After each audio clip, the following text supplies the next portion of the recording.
بسم اللہ الرحمن الرحیم. پیارے طلباء، فطرت چینل پہ فطرت اکیڈمی اور فطرت اکیڈمی میں قانون مفرد اعضاء کے طبی لیکچرز کا سلسلہ جاری ہے اور لیکچر نمبر ہے 15. تو اس سے پہلے ہم کائنات کی انتظامی حالتوں کو، جسمی انتظامی حالتوں کو پڑھا ہم نے، جس میں ہم نے جسم کے بننے کے متعلق جسم کے متعلق جو انتظامی حالتیں تھیں، یعنی کہ تعمیر بمعنی تخدیر یا تخدیر بمعنی تعمیر، اور اس کے بعد تحلیل، یعنی جسم کا بننا، جسم کا بکھرنا اور جسم کے اندر روانی کا پیدا ہونا، یہ حالتیں ہم نے پڑھی. آج ہم تیسری انتظامی حالت کی بات کریں گے اور یہ تیسری انتظامی حالت ہے تحریک. اب یاد رکھیں کہ تحریک کا اطلاق ہمیشہ جسم پہ ہوتا ہے. تحریک کا اطلاق ہمیشہ جسم پہ ہوتا ہے. جسم ہوگا تو حرکت کا وجود ظاہر ہوگا. ٹھیک ہے، تو اب اس کا مطلب ہے کہ جسم کے بننے کے لیے پہلی شرط تعمیر یا تخدیر، اس کے بعد دوسری شرط تحلیل کہ اس سے اس کے اندر لچک پیدا ہوئی، اور تیسری شرط جو ہے وہ تحریک ہے. اب تحریک یا حرکت کیسے پیدا ہوتی ہے؟ تو حرکت کی دو شرطیں ہیں.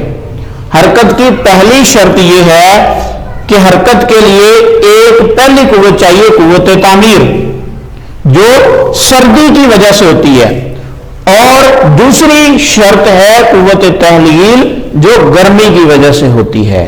حرکت جو ہے یہ بیسیکلی ایک سکیڑ اور ایک پھیلاؤ کا نام ہے. اب ہوتا کیا ہے کہ قوت تعمیر اور قوت تحلیل جب مل کے کسی جسم کے اوپر اثر انداز ہوتے ہیں تو ان کی ایک درمیانی حالت پیدا ہوتی ہے. اس درمیانی حالت کو ہم حرکت یا تحریک کہتے ہیں. حرکت یا تحریک کہتے ہیں. اب حرکت کی پہلی شرط جو ہے وہ سکیڑ ہے، سکڑنا ہے، کہ پہلے نمبر پہ کوئی جسم سکڑے گا. ٹھیک ہے، اس کے بعد حرکت کی دوسری شرط پھیلاؤ ہے، یعنی حرکت ایک سکیڑ اور ایک پھیلاؤ کے نتیجے کا نام ہے. تحریک ایک پھیلاؤ اور ایک سکیڑ کے نتیجے کا نام ہے.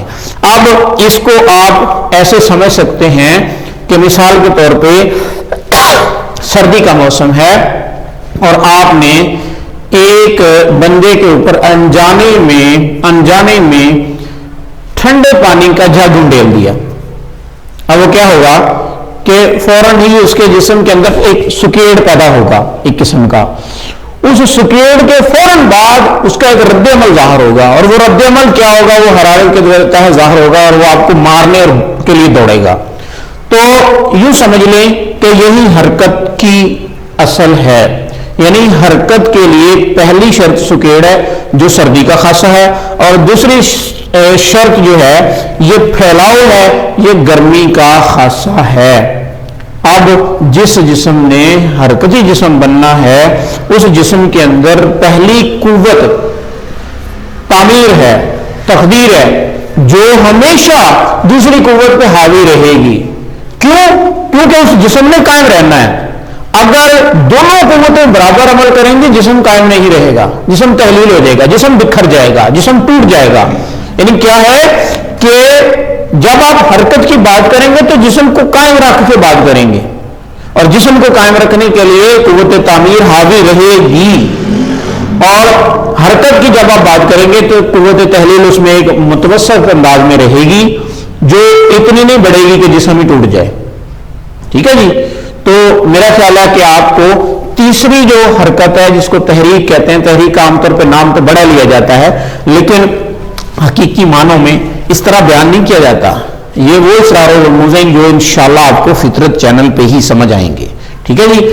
تو تعمیر یعنی تخدیر کو آپ نے سمجھ لیا، تحلیل کو آپ نے سمجھ لیا، تحریک کو آپ نے سمجھ لیا. یہ زندہ حرکتی جسم کا خاصہ ہے. ویسے تو ہر جسم کے ساتھ تحریک مخصوص ہے، یہ کائنات کی انتظامی حالت ہے، لیکن کچھ اجسام میں ہمیں نظر نہیں آتی. جو بھی جسم ہمیں حرکت کرتا ہوا نظر آئے گا اس میں تحریک کو ہم شمار کریں گے. اور تحریک سردی اور گرمی دو بنیادی قوتوں کے مجموعے کے نتیجے کا نام ہے. جسم ہوگا تو تحریک ہوگی. ٹھیک ہے جی، تو اس بات کو یہیں پہ سمجھ لیں، بار بار سمجھیں انشاءاللہ تعالیٰ یہ آپ کا پختہ ہو جائے گا. اپنے دوستوں کو فطرت چینل کا ضرور بتائیے گا. السلام علیکم ورحمۃ اللہ.